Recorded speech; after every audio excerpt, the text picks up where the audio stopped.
So the second plenary session is made by Philippe Segers, who works at Genci. I think I'm a large wisdom, and I give Philippe to present yourself and present the activity of Genci and the help that can bring to our community. Donc, bonjour, je vais vous présenter. Vous parlez tous français? Non. Il y a un système de traduction? Non. Well, we switch to English. So I will present you Genci and what we are doing for science and how we can help you, and I hope how you can also help us to do a better job. So,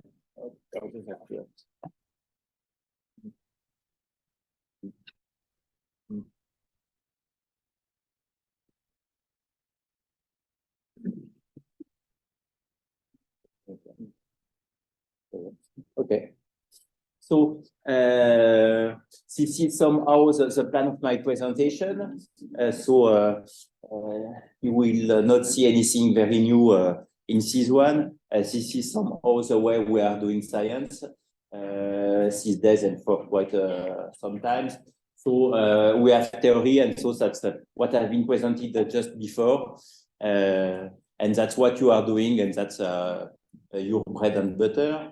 But then the theory need to be need to use some data from experimentation and to get back to real world. So we have some experiments, some observation, and some very big scale instrument like the CERN, the one at CERN, the one from the SKA observatory, for instance, and things like that, who produce a lot of data.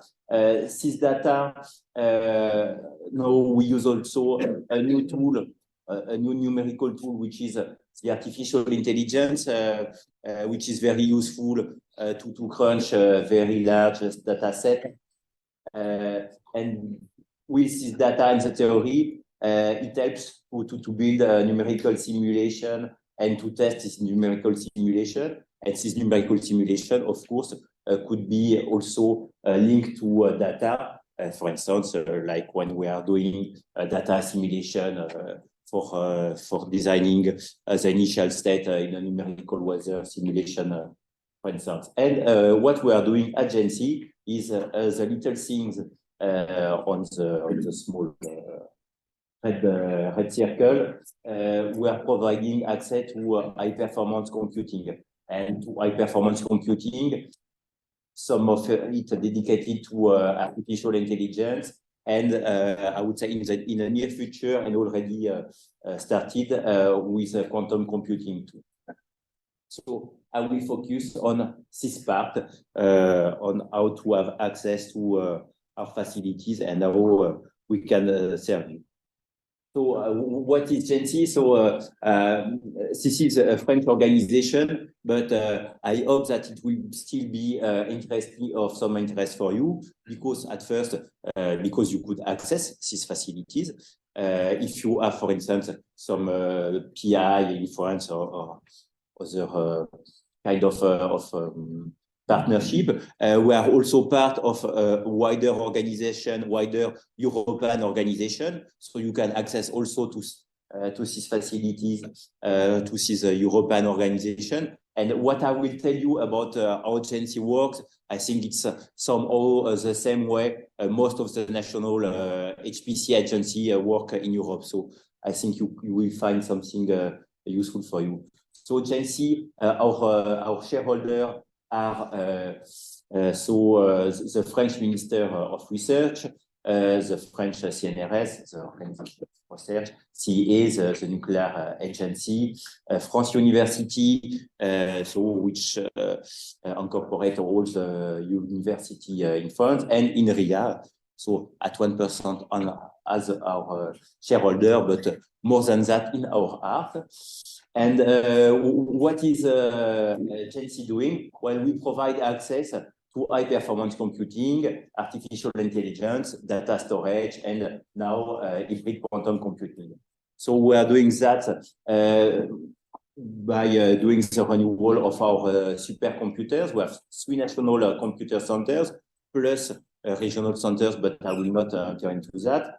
On that national supercomputer center, so there is the one from CNES at Montpellier, for France University, the one from Idris Center at CNRS, and the one from the Très Grand Centre de Calcul, TGCC at CA. So by that, we are able to provide more than 120 petaflop, and we are on the road to exascale. So petaflop, I don't know if you are all aware with that. So it's a number of floating point operation per second. So petaflop is 10 to the power 15, and then exaflop will be 10 to the power 18. So these days we have just a small computer who are just able to do a billion operation per second, and we want to do better. So by providing access to system, we will be able to do a billion floating point operation per second. But what matters the most is not the size of the computer, it's also the support. And so we provide access to this computation for free. That means that this is paid by Genci, by our shareholder. And so the access is based on a scientific excellence. So you have to say there is a peer review process, and you ask to have access to your system. You answer a file, and the best one are selected. So that's how it works based on scientific excellence. But, and this is open to academia and industry, but we have also now some fast track access, because, okay, if you want to do a calculation with some million of core hours, it's quite normal to have a peer review that look at your what you want to do and to say is that suitable and if that's a really good science. But if you want to test, to have a fast access of it, that's also possible, and you could have access. And this is especially true for artificial intelligence, who you sometimes want just to have access to a few things and to test it. And so with that, you could have access within a few days for the first time, what we call that kind of fast track.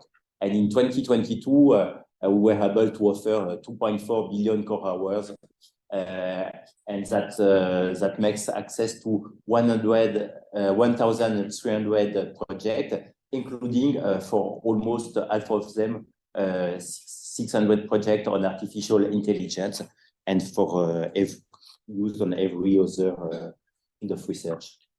So this is our facilities. So they are operated by 3 sovereign centers. So the first one is the one from CA. So if we look at it from a pyramidal point of view, this is the one which is also a national center and a European center. So you could have access to it through the press. Press is was or is so kind of a Schrödinger cat price these days. So it was the European research infrastructure for high performance computing. And so you could have access to our Joliot-Curie system from the CA through press. That's also a peer review. And so there is still access available to other facilities over Europe. Through peer review. And I will call you a little bit later about EuroHPC, which is a new funding agency who is now providing funding to purchase a bigger high-performance computing system. So TCC, so the Joliot-Curie, it's for us a candidate hosting for the exascale machine, which will be co-funded by EuroHPC. And this is actually already the hosting site for the French and European hybrid HPC and quantum infrastructure. So part of a wider European HPC and quantum infrastructure, where you could have access to many flavors of quantum computing. So I will detail that a little bit later. We have the one from the CNRS, Idriss, Paul Genci, which was the founder of the CNRS. And this is the one really dedicated to artificial intelligence in France. So I will give you more detail into this, for this one a little bit later. So this is what we call the converged HPC AI system. And this is on this one that we had last year more than 600 artificial intelligence projects.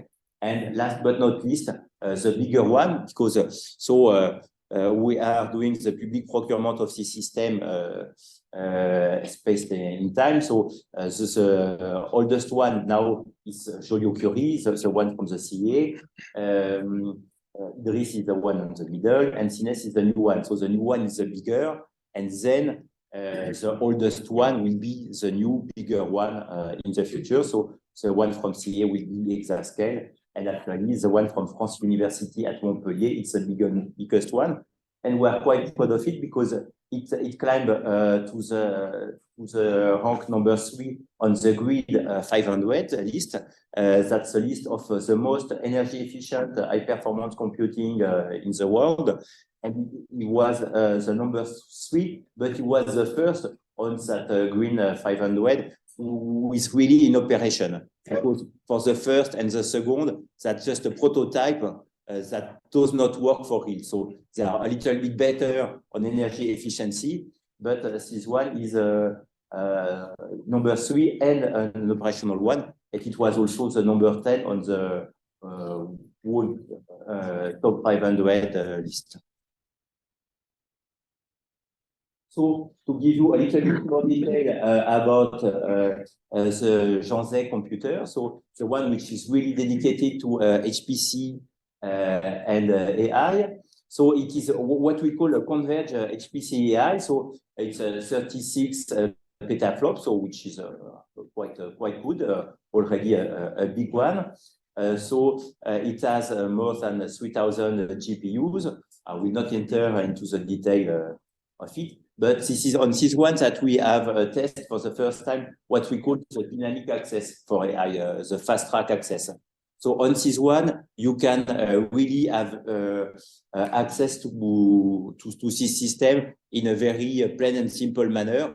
Not simple enough, probably, but so I'm also open to your feedback on it. But really, we try to offer access to that. If you have an AI project, you could have access to it in a very simple way for a short amount of computation time. And then if you need more, then you will have to fill some paper and to go through a peer review.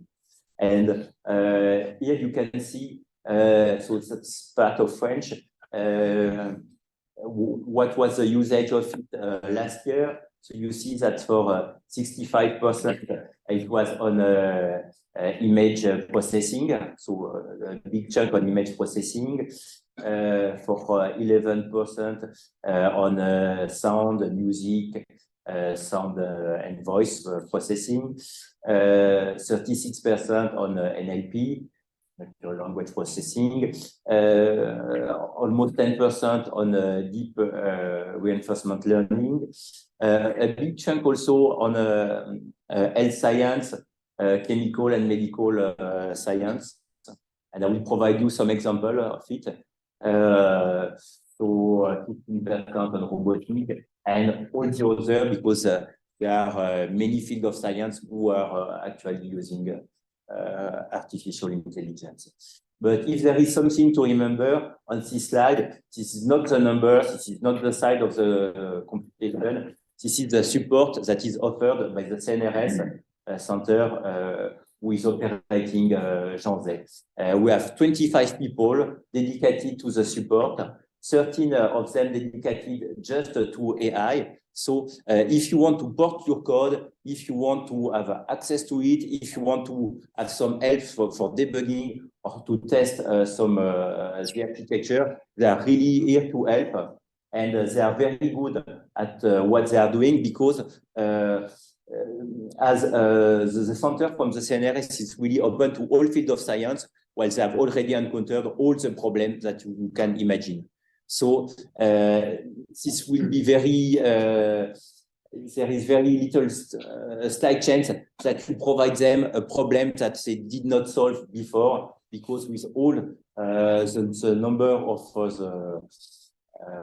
the things that are running on their system, they are really good to provide this support. And they are also providing some courses, so that's possible to access to it. So now, at this time, this is open through the French channel. They were part of the bigger European channel for training, but we are in a transition between PRAISE and EuroHPC, so there is not so much European training these days, but that will come again later. But still, you can also, if you go to the website of the IDRIS CNRS, we'll see how you can access to some training on the latest flavor of GPU and the latest usage of science in AI. So this one is something quite new. That's something that just started, but now we would like also to open even more and to provide access to our facilities really in a cloud manner. And so we have some partners, so Genci with some other partners who are also providing access to computation. So that's some French and European company called OVH, OVH Cloud, Carnot, and Atos, which is the leader of the project. And with that, you will have access through a unified portal to these facilities through what we call the open research. So open research where you will be evaluated by peer review, but also on what we call the confidential research, and also on for-profit research. So if you have a startup or if you know a company and that want to be able to access these facilities through this portal, it will be possible to access, and you can and you will be able to switch quite easily from open research if you want to test something and publish it. For instance, like I have some example later, the ones that have been done by Bloom. You make a big thing and you publish on it, and then after that, if you want to continue for profit, that's possible. And if you want to continue on confidential research, that will be also possible. So there will be a continuum on that.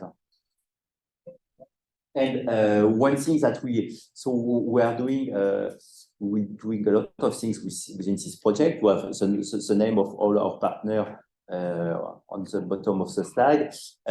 One thing that we would like also to offer through that is to training, to more easy access for training, because actually, if you want to use our facilities into training, you will have to provide all the data, all the information about all your students to open an account. By that, we will be able to do some of the computation outside the very private and secure part, and to provide a more easy access, and you will be able to have access for a training part to student 1, 2, 3, 10, and without having to provide all the data for this student. So this is a project that just started on the beginning of this year. So this is the part of the future. And we offer also access to HPC and quantum. So to give you more detail of the quantum, so the quantum computing is already here. So you already can have access to emulation through the Atos machine, and you could have access to the Perceval and Pulsar algorithm, language. So this is part of a wider European project funded by EuroHPC. This is also part of the France hybrid HPC quantum. We have already purchased a Pascal quantum computer within the project HPC QS. Soon, with EuroHPC, you will have access to all other photonic QPU through the Euro QCS France and other kind of QPU. So the thing has not been decided, and the public procurement will arrive soon, but you will be able to have access through a French channel or through a European channel to many flavors of a quantum computer. And what we want to do with that also is to provide hands-on training, a strong application support team with case. And what we will do in France is what we call Maison du Quantique, so House of Quantique, because it's not just a Parisian thing. There will be Maison du Quantique all over France to have a more direct access to the team, to the university, and these things. So I will give you some example. Which is not easy with your field of research is that you touch also everything in research. So I will provide you some examples that I hope will speak to you. So this is an example of simulation for the next generation of windmill and the optimization of a wind farm. So as you can see, there is an interaction on the flux between when you have two windmill and when the wind stream is on these two windmills. So this is one of the where the optimization is very important. Another thing, it's the fusion reactor ITER. Where they are doing plasma on a tokamak. So this is what I would call an hot topic with more than 100 million degrees Celsius at the core and more than 1,000 at the edge. And here you can see on the right part, the time taken by the computation for the different part of the solver, the different solver.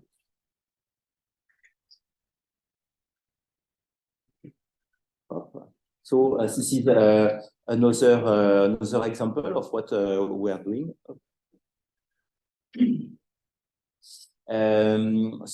This one is a massive large eddy simulation in combustion. But what is interesting with this one is that we will use, well, not we, but the Fairfax team and the SMEs, Akira and the Safran group, will use this simulation to train an artificial intelligence model, and then we'll be able to re-inject this trained model to do some modification in the design of the reactor. So you will not have to do all the full simulation. This is with a many physics simulation. We are at a high Mach number, and so this is really an interesting case when we will use both the, I would say, classical HPC simulation and the AI. And what we want to do at the end of it is to do some better optimization. So things that speaking to you also, I hope. So also a very classical example is in the field of health and medicine. Voilà. So you can see a simulation of the heart. So the digital twin of human bodies. We can simulate also a big molecule of protein. And so, of course, it has been used in the fight of the COVID-19 contamination by also doing some modelization of the spray, and by doing some modelization of the protein and the membrane itself. It has been also used with the European flagship Human Brain Project, with $1 billion euro, 1 billion euro. And so that's the kind also of a very complex simulation. And this one is more dedicated to COVID-19. But what is the most interesting, what has been done to test different part of an AI training model. Because also on AI, my very humble view is that it's more easy to do AI than to do full-scale HPC modeling. When you are doing HPC modeling, you will spend 1 year or 2 to develop your code. With AI, you can start faster. But still, if you want to have the proper optimization of your AI, you will have a lot of things to decide, and deciding the best way to do the segmentation of your AI is also very important, and it has also a very interesting result. For instance, here you can see how it was used to scan a lung for a lung cancer, or also for the using of image for brain disease.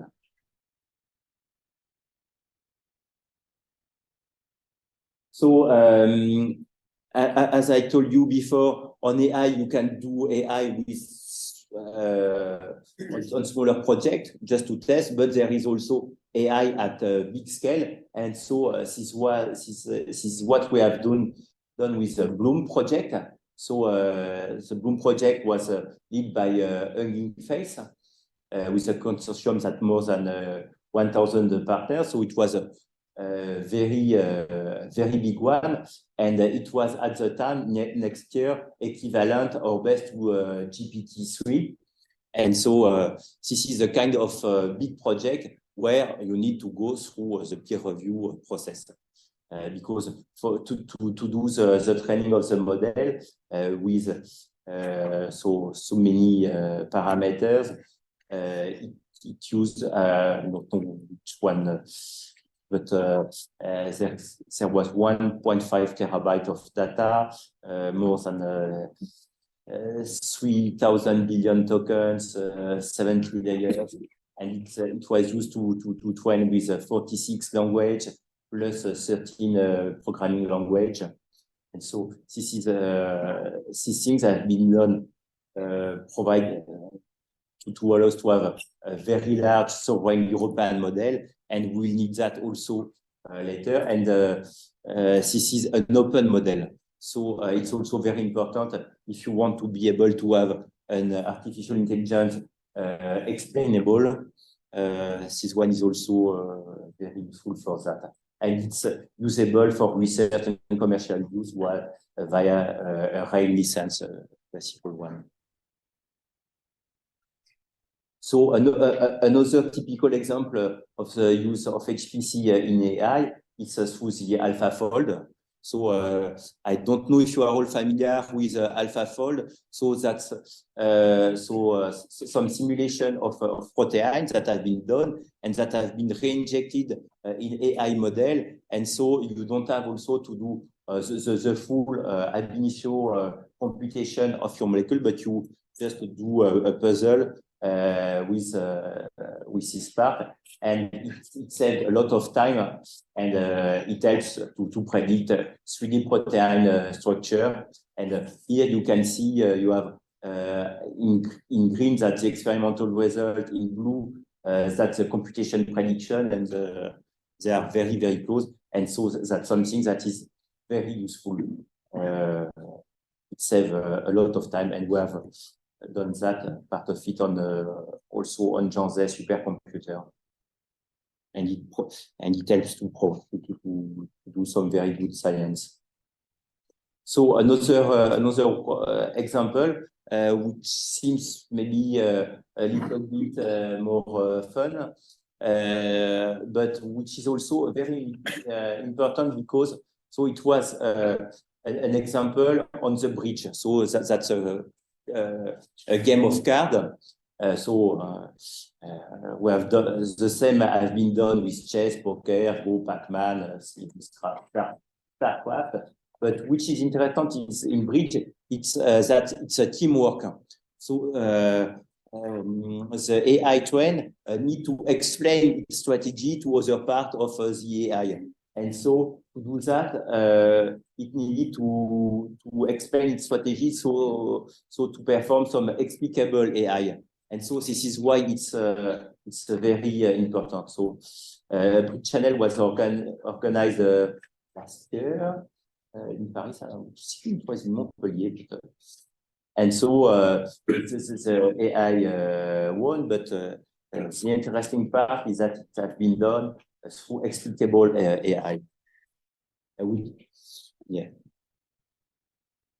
So, and the next scale, well, the next scale is exascale. So I put there a lot of examples. So you will have also access to the slide if you want, but there are still many fields of science that can really use this scale, the exascale, for simulation from the Big Bang to the current age, for complex multiphysics, for a mix of capacity from optimization, decision making, taking into account uncertainties, and with the convergence with HPC, HPDR, so big data crunching and artificial intelligence, and eventually also quantum computing. One thing that has been said this morning about quantum computing is that it could be useful for quantum advantage or things like that. But what is very interesting for us it's to be able to use some quantum computing as accelerator of our HPC. And what will be needed is to have some optimization of some part of the computation on a quantum computing, not just because it would be faster, but also because it will save a lot of energy. Because to perform a computation on the quantum computing, it's when we are doing the same on high performance computing, and especially on exascale, it costs a lot of energy.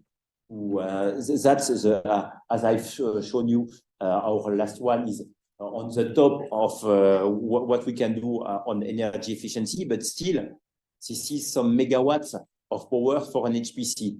On quantum, we know that it will cost a lot less, even with large number of qubits.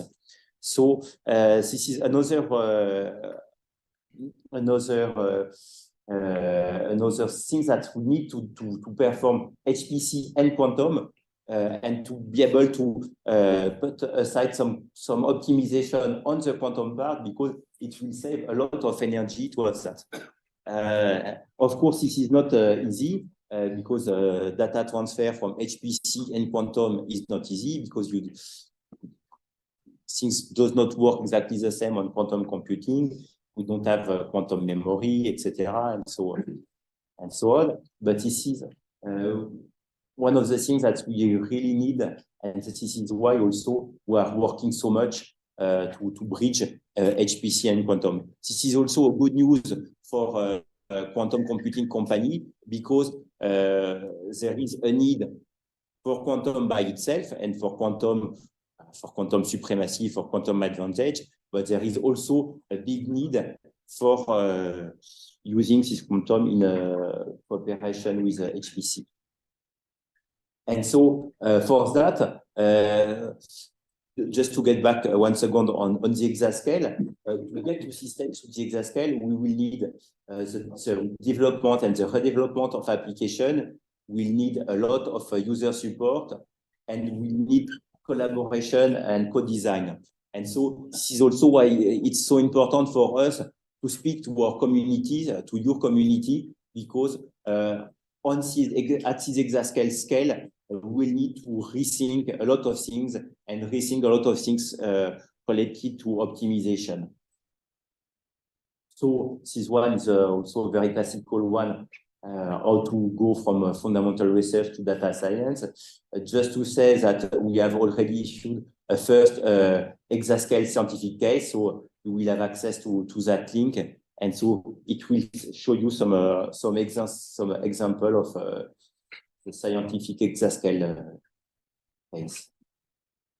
So back in time, HPC is also embedded in a global ecosystem. So if you look back with some focus on the artificial intelligence, this is all the AI plans that have been announced from 2017 and 2018. And what I have shown you before, Genci supercomputer, it's some of this plan, the plan for the French, well, what we call the AI for humanity. AI for humanity, I think it's maybe a little bit too much, but it's a way French are selling it. And so we are at the step 2 in 2022, which include explicable AI. So we are also in an international race to exascale. So a little closer to the top one. So the top one are the American and the Chinese. So the number one at the last top 500 was Frontier. So with 1.68 exaflop on peak. And 1.1, so the peak, it's a theoretical power of the machine. And so what we look is more when we are running the HPL, only to see how it works on some real case. But even on the HPL, it's already 1.1 exaflop, and they are planning to open a second one at a 2 exaflop already. And the third one also over 2 exaflop by the end of this year. So the 2 old ones from Chinese, and Chinese, it's a little bit strange because they decided not to communicate so much on their power. So it's a way, but they are already over the exaflop. And if we look at the European level, so the biggest one is Lumi. So which have been co-funded by EuroHPC with 550 petaflop. And so it was number 3 in the top 500 on the last 500. So, and we are at half the power of an exascale. So this is already the exascale scale. And so Lumi is from Finland. Leonardo is from Italy, and the last one, Mare Nostrum, is at the Barcelona Supercomputing Center. And all these centers will also have some quantum computing limit to their HPC facility. And the Americans are also planning to do the same. So we are in Europe. So this is a view of the complex set of stakeholders in the field of HPC. So there was press, that was the research infrastructure. There are many projects dedicated to more to technology with TP for HPC, European Technology Platform for HPC, EPI, the European Processor Initiative, the Euro Competence Centers to help the industry to get familiar with HPC, and now EuroHPC, which is the new big funding agency in Europe. So I will give you more detail on EuroHPC. So EuroHPC, it's an organization, it's a joint undertaking. So with 20, I don't know at this stage, I think it was 27, but maybe it's 32. Well, but almost all the country in Europe, so except UK, but and almost all these countries will have a petascale system or a pre-exascale and an exascale. And so you have the roadmap. We have seen already some pre-exascale, so the one from Lumi in Finland, the one in Italy, and the one in Spain. And so the next one will be the full exascale. So the first one will be in Germany, and the second one will be hopefully in France. So the exascale project, it's what we call the Jules Verne. So Genci will be the hosting entity, CA is the hosting site. We have Surf from Netherlands, the member of the consortium.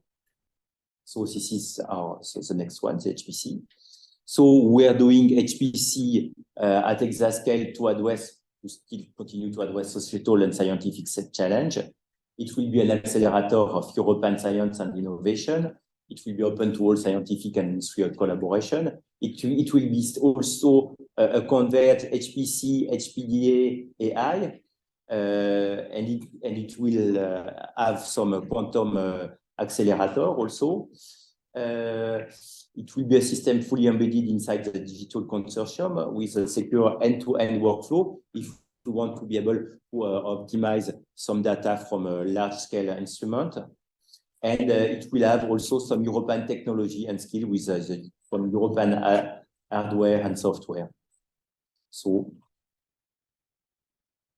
how it will look. So, in an exascale system, we will have accelerated computing, general purpose computing, some interactive computing, and a part linked to quantum with this quantum accelerator. So this is the timeline. So that was the closure of the call. So we are waiting for the exascale one. And how to access that? Well, we have a site called IDARI. And so this is just a snapshot from the site. So if you want to access to all the resources of Genci, you go to this site. And I will show you more detail, but quickly the sketch on how to access it. So on the right part, you see all the technical committee who are doing the peer review of the project who are submitted. And so this is how it works if you are a PI as a project. So you have this sketch, so you could access to it through a web page. So as a PI, if you are running a project, well, it's faster. If you're making an additional request, well, you go this way. And depending on the size of the project, if you ask for a big size project, then you will need to go to the regular access and to go through the peer review access. If not, if that's a smaller one, as I just said, you can complete a dynamic access file, which will be shorter, and then you need to write signature of the director of the research structure, the expertise, and then you will be able to access our facility. If there is a lack of resource during the allocation period, you can have a limited request on the fly. But that's an exceptional case. And then, as a regular user, if you want to access a project resource, you can link to an existing project, request to open an account on a supercomputer for ITRIS and for CNES or for GCC. And this is what is requested to open a computer account. And that's it.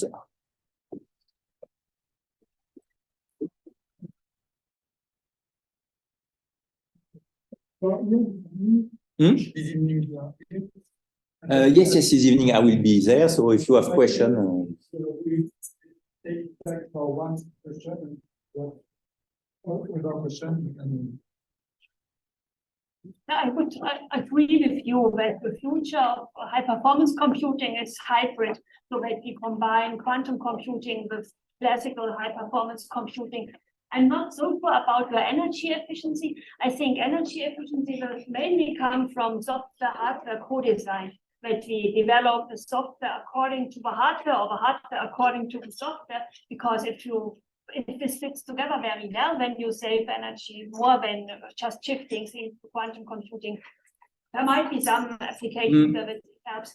Also, you mentioned the European Processor Initiative, EPI, and also with the stencil accelerators, they are also very energy efficient. So I think there are also other means for saving energy. Yeah, well, anyway, we are doing our best to have the better energy efficient HPC computer, but one part of it could be through this quantum computing, but also the best hardware doesn't mean nothing if you don't have the good software, the good application. And this is also a way to say that in Europe, we don't have so much technology so far, but we have some of the best application.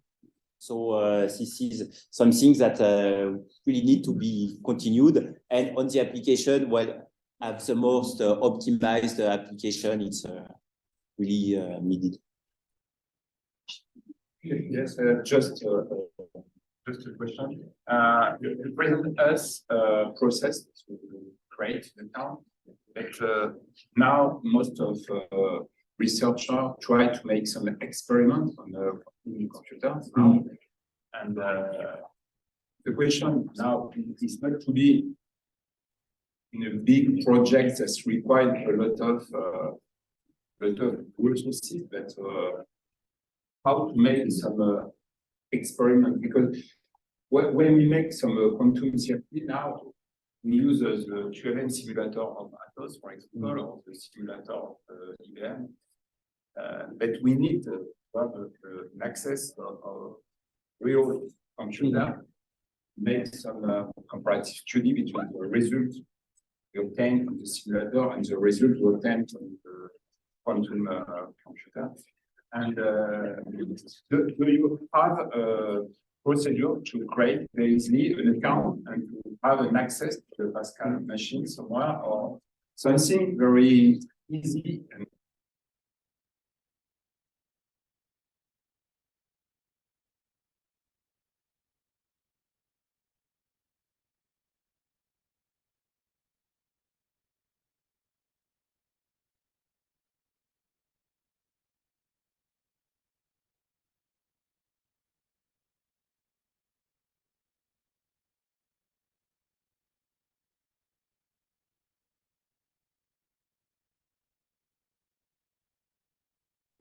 to work on it on quantum computing, this is not the same thing as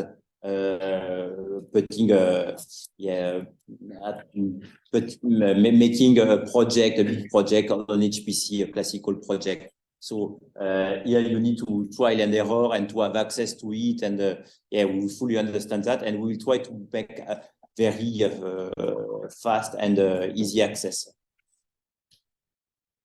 We hear you. Thank you. Thank you very much.